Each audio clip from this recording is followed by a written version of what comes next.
Hello, everybody, and welcome to the Three Ranger Bros Studios. Of course, I'm your host, Tai Tiger, and today's video we're diving in to Smallville, a TV show which obviously depicted the early life of Superman, Clark Kent's journey, and it ran for 10 seasons. And one thing that Smallville did was add on this kind of like episodic, bad guy of the week type formula with Meteor freaks. Basically, the meteor rocks that came from Krypton were able to poison or influence or enhance certain individuals, giving them superpowers. And in today's video, myself is joined by Jared, the host of If You Give a Dad a Podcast, and another fan of Smallville. We are discussing 6 Meteor Freaks from Smallville. 6 Meteor Freaks that we deem, noteworthy. 6 Meteor Freaks that we think should be discussed more often. So, of course, if you're a fan of Smallville, do let us know who your favourite Meteor Freaks were in the comments down below. And, of course, if you want a part 2 of this, do let us know, because me and Jared are very happy to continue. But before that, of course, don't forget to hit that notification bell and hit that subscribe button so you guys don't miss another weekly video every single Tuesday. And with that being said, we do love you all, and, of course, we hope you enjoy the video. Let's dive in.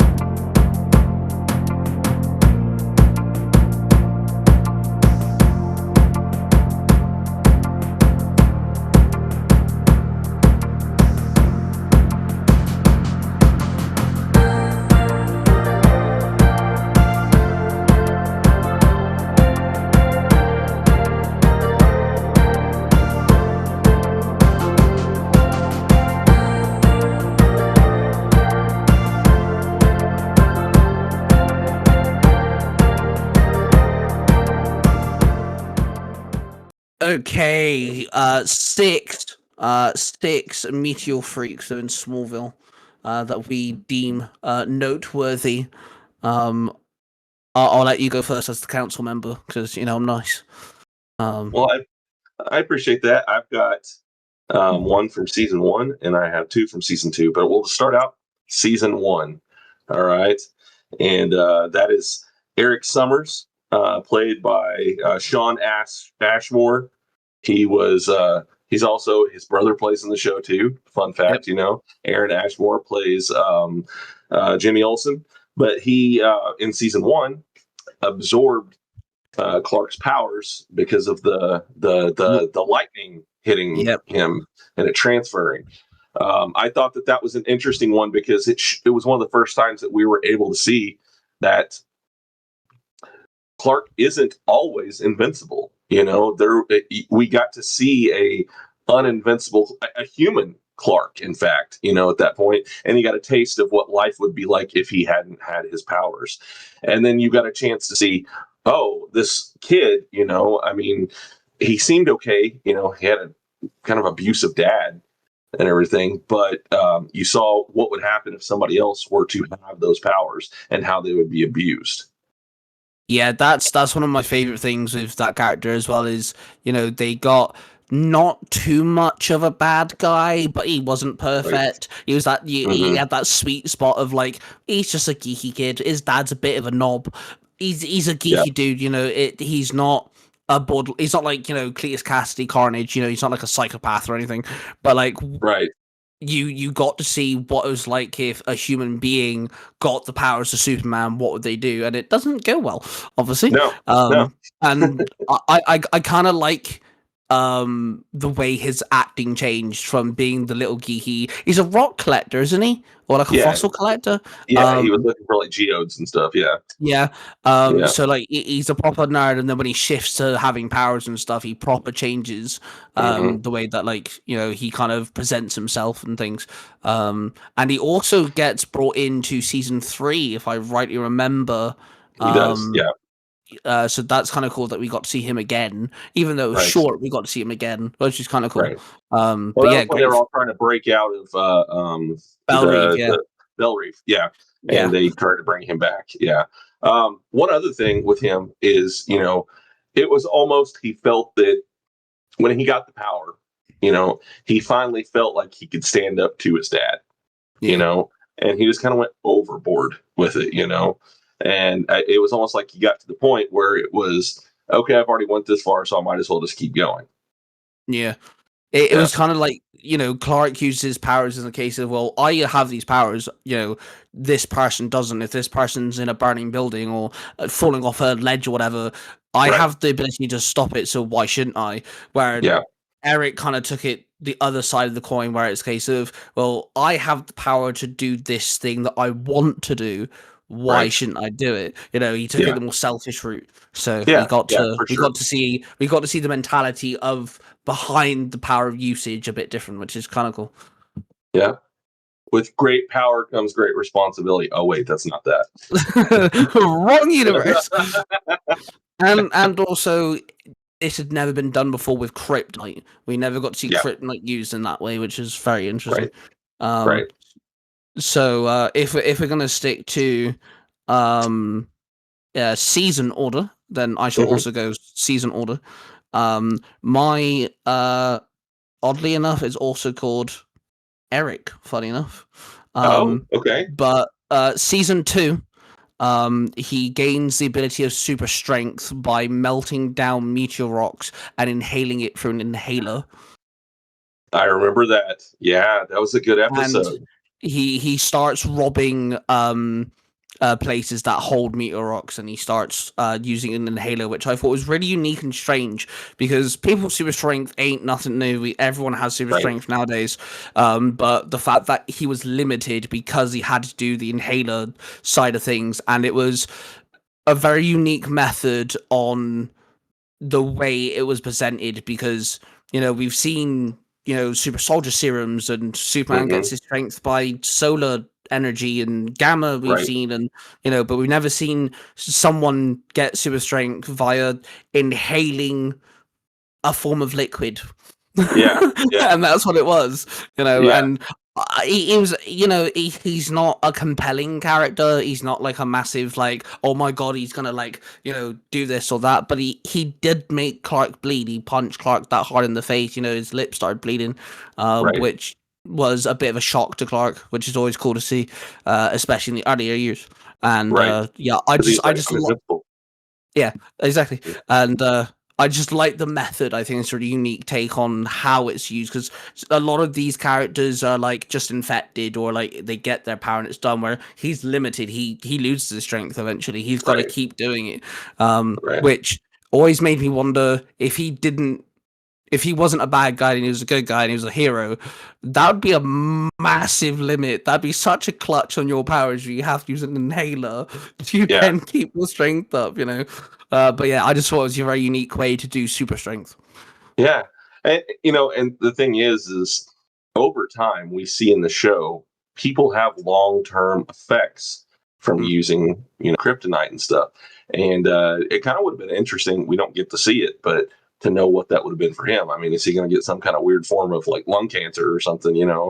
From using because you have the one doctor who worked with it so much that it got under his skin that it made him like vibrate, all Yeah. crazy and everything. So it makes you wonder. Yeah, it gave him powers, but what would have been the over time long term side effects of that? I would have liked to thought that it would have made him when he's not drugged up, it would make him like weaker. Like his muscles Yeah, would be like just useless. He'd feel yeah, weaker. Maybe his yeah, arms would always feel heavy. Like his yeah. muscle density would just go down. I'd like to think it would be the opposite to super strength. Right. Okay. Yeah. I mean, that kind of gives it that whole uh, drugs are bad vibe, and Yeah, I like that he becomes dependent on it. He has yeah. to have it after a certain point. So yeah, no, that's a good one. I actually had forgotten about that one. Yeah, he's always been just the more the method than anything, but he's always been one that I kind of enjoyed. Yeah, yeah. So my second one is in season 2, and it is Mrs. Luther. And if you don't know who I'm talking about Desiree Atkins. and played by Krista Allen. She controls people with her pheromones. And man, that is also the episode where we get heat vision, you know? And did we do it again? Did we do it again? Well, I was gonna put her on my list, but my first thought was I'm not gonna bring up the episode where Clark gets a superpower from being horny, and then you did exactly what I said I wasn't gonna do. Well, see, That is great. well, as you know, you've got a son. You know, I've got a son. And the scene where he's like, okay, you know, and he like pats him on the shoulder. He's like, come on, son, you know, and it's like, Dad, you're gonna have to go away. You know, he's like, oh yeah, Yeah, okay, yeah. So yeah, that's but it.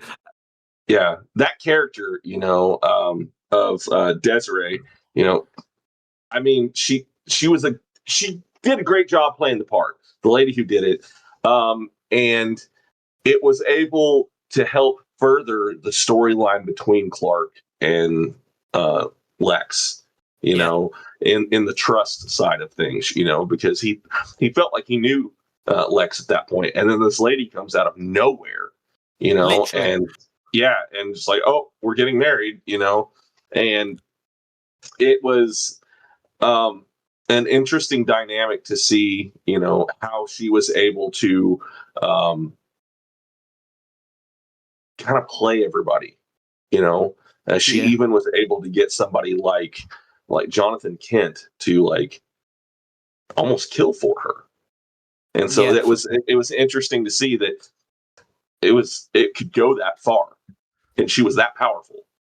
I also like the fact though that what she gets people to do becomes more hectic the more desperate she gets. You know, she's trying Yep. to become rich, you know, she's trying to get a bit, you know, bit of buck, you know, and so Right. she marries the rich dude, you know, that's simple, that's fine. And then when Right. things start to spiral out of control, she's like, okay, yeah, you rugged dude with a shotgun, I need you to kill this guy. You Yeah. know, so like, Yeah. Yeah. and also it's again one of the things that don't affect Clark because she does try to kiss Clark and it doesn't work. The pheromone Right. thing doesn't work. I'm always a sucker for CGI effects and stuff and how they visualize abilities, and I Hmm. do like the little wisp of pinky purple that kind of left Yeah. her mouth, and I like that. I like the Yeah. little details they use. Um, It yeah, it reminded me of Poison Ivy in yeah, the George Clooney Batman, yeah, you yeah. It's very know, poison ivy. and yeah, that's what that always reminded me of, and I always wondered if maybe they got that from there. That's a very good point, actually. That's a very good show. And again, like, she's one of the ones that we never actually see how she gets her powers, which always interested me because Smallville always did one of two things. You either see them get their powers and you're like, Hmm. oh, that kind of makes, or they just have them from the rip, and then Chloe Yeah, or Lana or somebody will go, well, they got their powers through this. You know, yeah. Well, normally Chloe, because, you know, Chloe was the Meteor freak nerd. so they did do that actually with this one. At the end, they find out that was Desiree wasn't her real name, and she was actually somebody who was from Yeah. Smallville and everything. And you know, she was in town when the meteor shower happened, and I think she was like on a date or something like that. It was what they said is whenever it happened, and so I don't know. Her pheromones were high, and so those kryptonite made her super It poison ivy. it sometimes it was so borderline simple it kind of made no sense. Yeah, yeah. Well, it kind of brings me back to another show that we talked about last time, and the reason why they had on Buffy, the reason why they had the Hellmouth was because he didn't want to have to explain why things happened. He could just be like, because Hellmouth. And, Yeah. in Smallville, it was because kryptonite. You know, Yeah. so Yeah, exactly. yeah. Okay, so funny enough, my second one is also Kiss Clark. Okay, okay, So both our second ones try kissing Clark. It's okay, cool. all right. So this character comes in season 3, but also has a bit more relevancy in season 4. Alicia Baker, the Meteor freak who could teleport. Which Yeah, again, I like the way they did the visualization of her teleportation. So yeah, she falls in love with Clark. She finds out Clark has powers, and you know she kind of falls in love with the idea. idea of, both of these people being different, out of the Yeah. ordinary. Goes a bit loopy because of it. And Right. one thing I absolutely love as well is she can't teleport or phase through lead, which obviously Superman can't see through lead. So it Right. kryptonite infused powers, kryptonite Mhm. weakness. Thought it was so cool. Yeah. Obviously Clark douses Man. her in lead paint. Yeah. Sorry, That's I just never thought of that before. The similar the lead, that was the kryptonite's weakness. Man. uh, Okay. Yeah. Sorry. I kind of was like, no, oh, it just hit me. low key, I don't talk about it enough, but I know so much about Superman because one, he's one of my favorite superheroes. But at the age of Yeah. 14, I was homeschooled and I had a project. I had to do a presentation for my family and friends, and I had to do it on Superman. So I spent 6 months learning everything I could about Superman. And yeah, I just know a lot. I made that connection straight away. The whole lead That's thing. I cool. was like, it's because it's a meteor. It comes from Krypton. That makes so much sense. But yeah, That's Alicia cool. comes back in season 4, and Mhm. she is apparently air quotes cured of her insanity. And yeah, she kind of might have accidentally let it slip to Chloe that Clark has powers. And Yeah. she's the reason why Chloe finds out, which I low key love. I love the fact that Chloe didn't just use her smarts and find out. It's because of Right. this minor side character that was a season ago comes back, and she's like, "Hey, Chloe, let me ruin / entertain your life a little bit."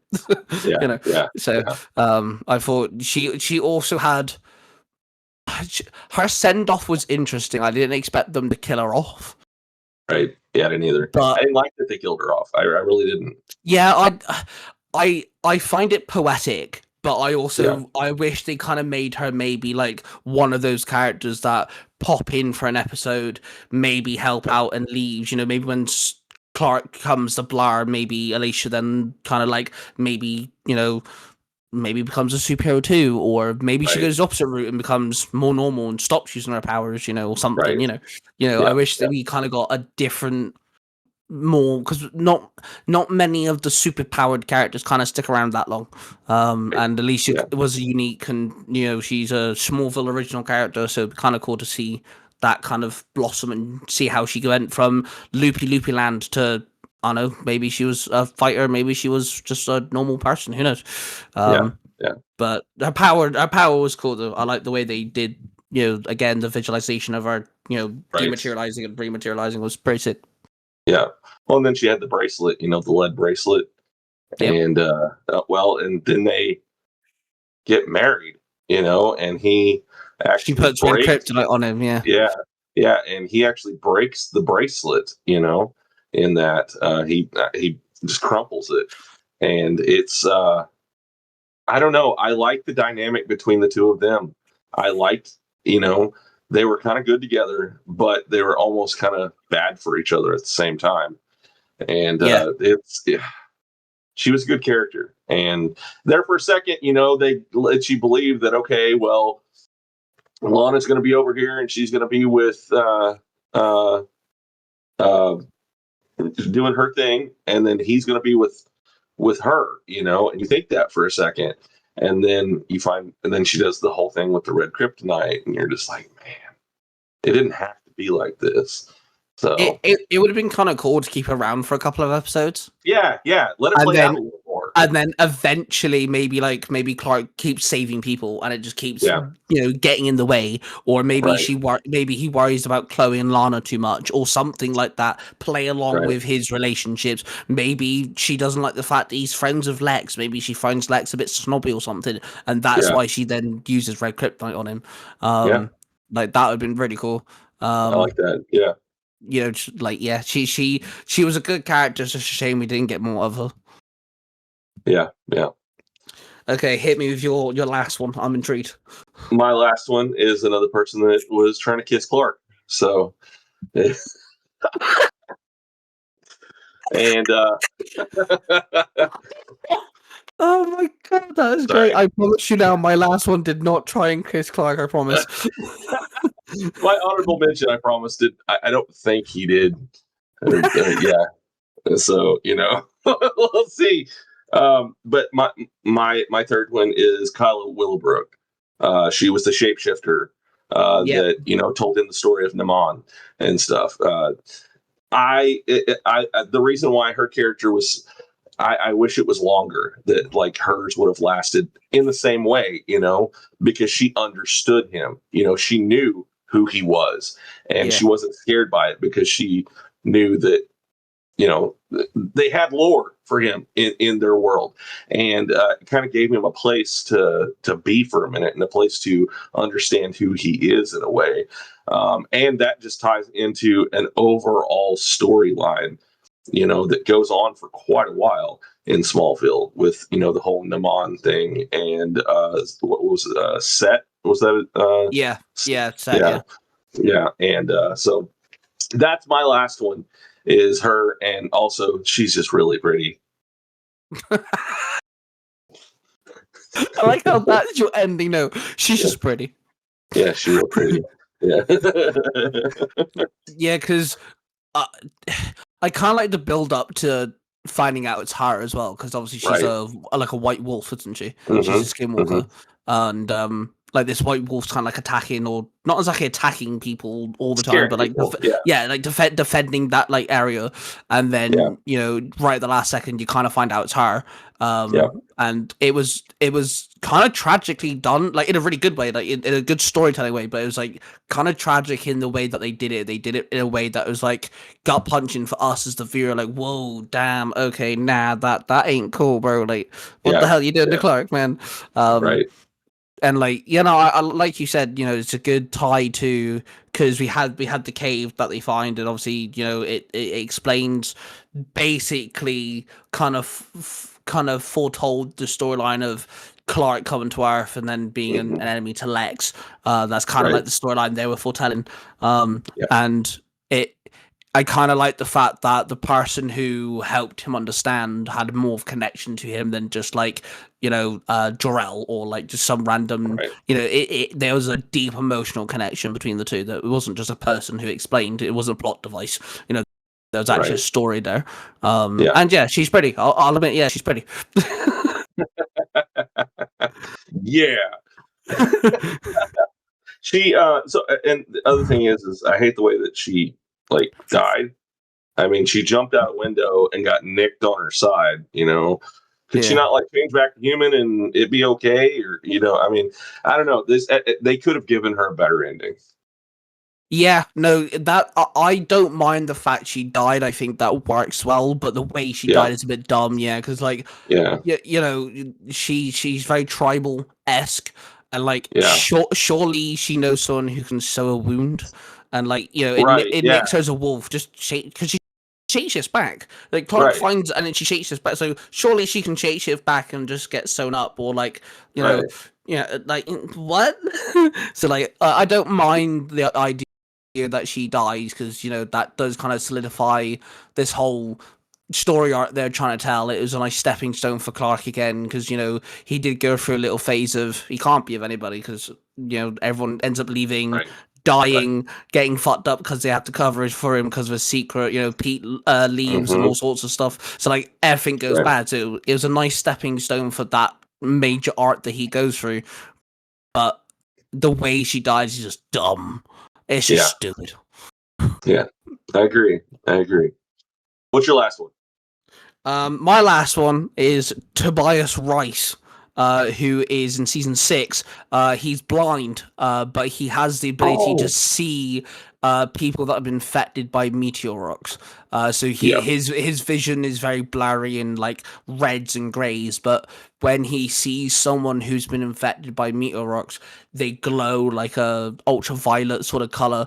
And one of my favorite things about this is when he sees Clark, he's normal, because he's not infected by meteor. He can only see people infected by the meteor rocks. And when asked, oh, look at Clark, what do you see? And his line is, he's the most normal guy I've ever met. Yeah, and I love that. I think that was such a cool way to do it. He sees people that have been infected. Maybe they don't have powers, but they've been infected by the meteor rock. So there's something to do with the meteor in their system somewhere, and he can see that. And he was used as a ploy by bad guys. He didn't want to do it, but whoever he saw were getting kidnapped, and bad things happen. So like he wasn't a bad guy. He's a simple dude. He just wanted to live. He just wanted to be a guy. And the cool thing is as well, he didn't actually get his powers from the first meteor shower, but the second one, because there's two. There's one in the beginning where Clark lands, and there's a second one. So he actually gets his powers in the second one, which I don't know how I feel about like the fact there's a second meteor shower, but it's kind of cool. But the fact that we have a character that has a power that's being exploited. It's not nice. They're being used, and just the way he's like, yeah, Clark's normal. I just love the fact they've done it all the way from season 1 onward. They always do this thing of like you have the old lady who can see the future. She sees his cape, and things like this. He could have looked at Clark and he'd be all bright and colorful or something. No, he's normal. He's the normalest guy I've ever met. And it kind of plays on the fact that, Superman is also Clark. Batman does this thing of like, Bruce Wayne's the mask. But Clark is Superman and Superman is Clark. They're two different people, but they're the same person. And it really plays on the fact of, Clark Kent is a normal person. He's not a guy who's bulletproof who jumps off ledges, and no, he's just a dude. And that's the whole point of Superman is Clark Kent is a normal guy. And I love that. They implemented that really well. Yeah. And there we have it, our 6 Meteor freaks that we deem noteworthy from Smallville. Of course, do let us know which Meteor freaks you guys enjoyed in Smallville. And like we said in the beginning, we're willing to do a part 2, so do let us know about that as well.